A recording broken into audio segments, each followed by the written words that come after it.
Good morning. Well, it's Monday the 27th and it's a pretty dull day today. As far as the weather goes out there, light is absolutely terrible, shocking.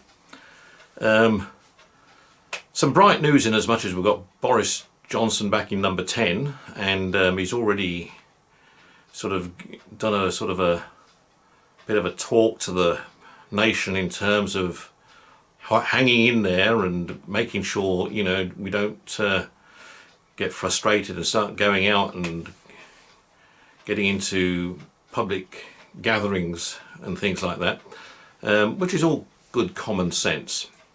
And it's actually good common sense I want to talk about really this morning with regards to the retail sector and the food industry in particular. I've, obviously we go out, we do the shopping and we stand in a queue outside the Co-op or Morrison's or Tesco or wherever we are, and we stand with our trolleys sort of two meters apart and gradually get fed into the store. Usually there's an assistant there or two assistants there, and one puts some hand gel in our hands and we put that on them as a courtesy more than anything else.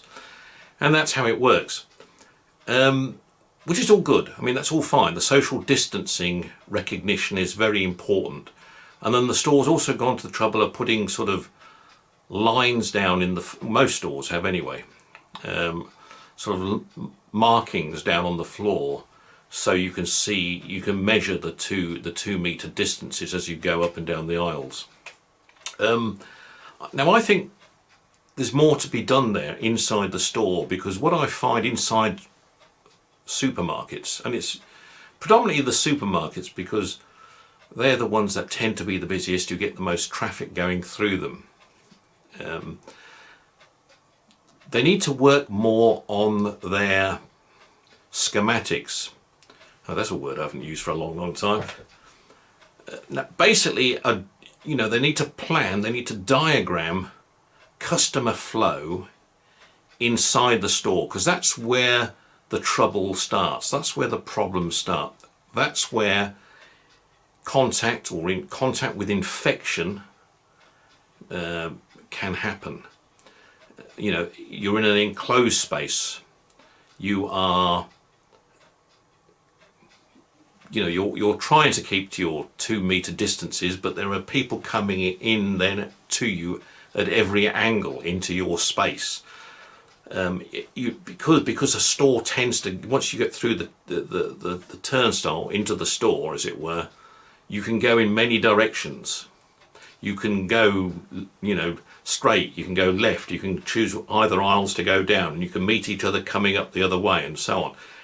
There's congregation points where you might be standing at a butchery counter or a deli counter, whatever the case is. So that's where the problems lie in the store. It's not so much on the outside where you're in fresh air to a large extent and it's easy to stand and be in a queue, but it's when you get into the store and then there's things going on everywhere. Okay, yes, now the store have done the markings on the floor, as I've said. They've also put protective screens up at the checkouts and at certain customer contact points. But I think there needs to be more done with the schematics, with the planning of the layout of the store. I think customers have got to be channeled in a more structured way through a store. And I know that may sound a bit inconvenient. Stores means customers can't go directly to one particular point in the store. They've got to follow a line through. But I think it's the safe way, and I think it's the best way, and I think it's the only way. I mean, giving you an example of that, in my early years in South Africa, there were many things we had to overcome before computers came in. Really, it makes me feel old now. But schematics, and that's where I got the word from actually, was in those early years of relaying stores to actually make them more effective to perform at optimum. And we sometimes had to use different skills to work things out. For example, there was a time in South Africa when non-foods, after 1 o'clock on a Saturday had to be closed off altogether. So if a store was open for the whole weekend, on Saturday 1 o'clock, parts of that store actually had to close down. It was cut off. Okay, concertina doors would come across, it would be locked so nobody could get into those areas.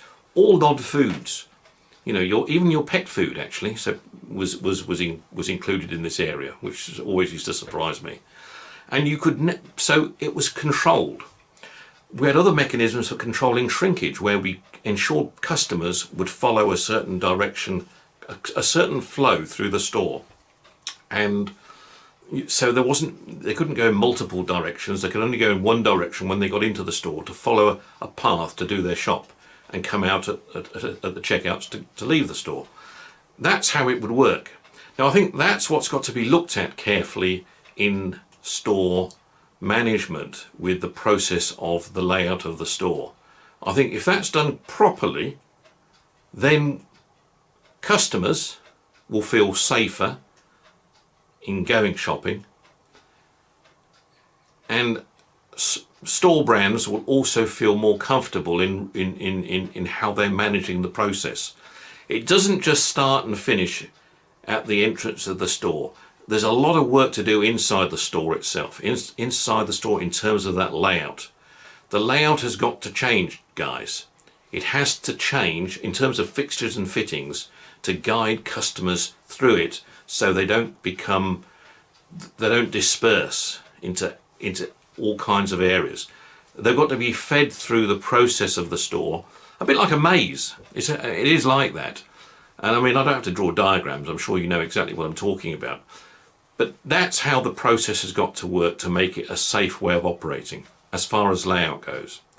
You then got to look at air quality and air changes going on in the store. I know we have laws in the country as far as air change quality in things like public toilet areas and things like that. But the same applies in a store more than ever now, in an enclosed environment. Not all our stores have air conditioning, for example, so it's not so easy to control it. And that's got to be looked at very carefully. How are you going to maintain good quality air through the process? Because that's another area. Some stores will be able to do it very easily because they're modern and they have air conditioning. Others won't. Something to take note of. You know, you don't want to be listed as a high risk. And I think this needs to be then monitored. This needs to be monitored by, I don't know, whether it's the Retail Commission or the government or another body, but somebody needs to set up to audit the fact of how safe these environments are for shopping in, with regulation. And I say that with all good intent. I know, it must be a lot of work, what we're going to work, but it's fact. We have to take care of social distancing because it's going to be with us for a long, long time. We're going to have many, many things to deal with, but this one is one that we know we're going to have for a long, long time. And therefore, I think good retailers will look at it and they will take the appropriate action to get it in place quickly. It won't take that much work. A little bit of clever thinking and you get your schematics right. All right. Talk to you again soon. Bye-bye.